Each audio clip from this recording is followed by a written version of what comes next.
Yehovah Svaot Elohim, Kadosh, Kadosh, Kadosh.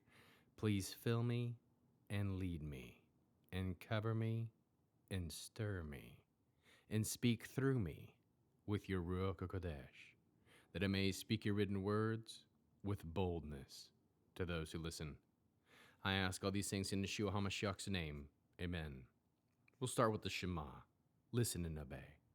Children of Yehovah, pay careful attention and respond. Yehovah is our power and authority. Yehovah works in unity with himself, and you shall act upon your love to Yehovah with your power and authority, with your thoughts and mind, with your entire body, with all the muchness that you have. Yod, He, Vav, He. Hand, behold, nail, behold. 1 Kings chapter 15. It was in the 18th year of King Yerovam that the son of Nevat, that Aviam, began his reign over Yehuda. He ruled 3 years in Jerusalem. His mother's name was Maacah, the daughter of Absalom. He committed all the sins his father had committed before him. He was not wholehearted with Yehovah his God, as David his forefather had been. Nevertheless, for David's sake, Yehovah his God gave him a lamp burning in Jerusalem by establishing his son after him and making Jerusalem secure. For David had done what was right from the perspective of Yehovah. He had not turned away from anything he had ordered him to do as long as he lived, except in the matter of Uriah the Hittite. There was war between Rehavam and Yerovam as long as he lived. Other activities in Aviam and all his accomplishments are recorded in the annals of the kings of Yehuda. But there was war between Aviam and Yerovam. Aviam slept with his ancestors, and they buried him in the city of David. Then Asa his son became king in his place. It was in the 20th year of Yerovam, king of Israel, that Asa began his reign over Yehuda. He ruled 41 years in Jerusalem. His grandmother's name was Maacah, the daughter of Absalom. Asa did what was right from the perspective of Yehovah, as David his ancestor had done. He rid the land of cult prostitutes and removed all the idols his ancestors had made. He also deposed Maacah from her position as queen mother, because she had made a disgusting image as an Asherah. Asa cut down this image of hers and burned it in the Vadi Kidron. But the high places were not removed. Nevertheless, Asa was wholehearted with Yehovah throughout his life. He brought into the house of Yehovah all the articles his father had consecrated, also the things he himself had consecrated, silver, gold, and utensils. There was war between Asa and Baasha, king of Israel, as long as they both lived. Baasha attacked Yehuda, and he fortified Ramah to prevent anyone's leaving or entering the territory of Asa, king of Yehuda.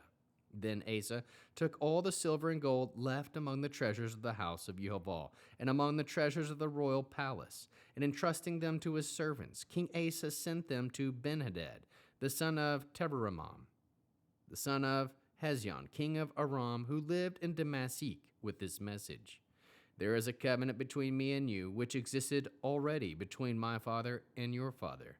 Here I am sending you a present of silver and gold. Go and break your covenant with Baasha, king of Israel, so that he will leave me alone. Benhadad did as King Asa asked, and he sent the commanders of his armies against the cities of Israel, attacking Ayon, Dan, Aval, Beat Maacah, all the Kinrot, and in the land of Naphtali. As soon as Baasha heard of it, he stopped building Ramah and stayed in Tizah.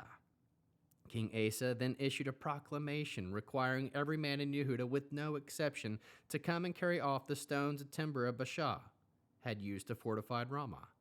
When them King Asa fortified Geva and Benjamin and Mitzpah. The other activities of Asa, all his power, all his accomplishments, and the cities he fortified are recorded in the annals of the king of Yehuda. But in his old age he suffered from disease in his legs. Asa slept with his ancestors and was buried with his ancestors in the city of David, his ancestor. When Jehoshaphat, his son, became king in his place, it was in the 2nd year of Asa, king of Yehuda, that Nadav, the son of Yerovam, began to rule over Israel. And he ruled Israel 2 years. He did what was evil from Yehovah's perspective, following the example of his father and the sin through which he had made Israel's sin.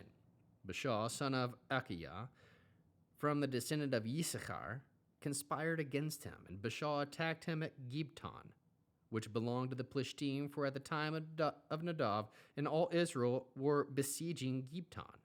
It was in the 3rd year of Asa, king of Yehudah, that Baasha killed Nadab and became king in his place.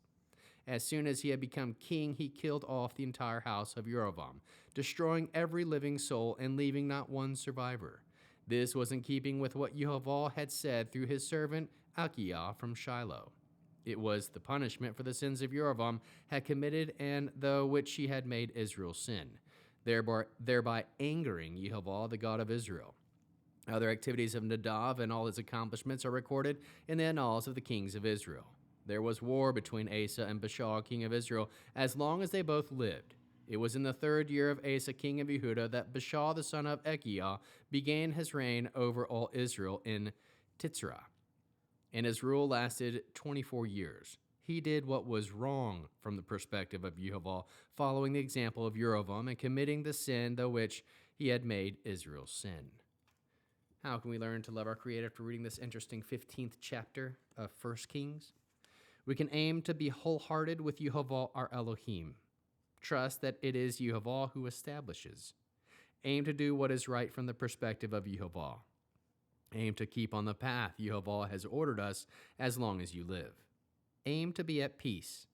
Aim to remove all things that are not pleasing from the perspective of Yehovah. Aim to bring into your temple what is pleasing from the perspective of Yehovah only. Aim to please Yehovah with your obedience to his commands. How can we love others as Yeshua loves us? We can aim to be at peace with those around you. Bear one another's burdens. We can seek unity and peace with those around us. Produce spiritual fruit: love, joy, peace, patience, kindness, goodness, faithfulness, humility, and self-control. We'll end with the Aaronic blessing using the name. Yehovah will kneel before you presenting gifts, and he will guard you with a hedge of protection. Yehovah will illuminate the wholeness of its being toward you, bringing order, and he will provide you with love, sustenance, and friendship. Yehovah will lift up the wholeness of his being and look upon you and set in place all you need to be whole and complete.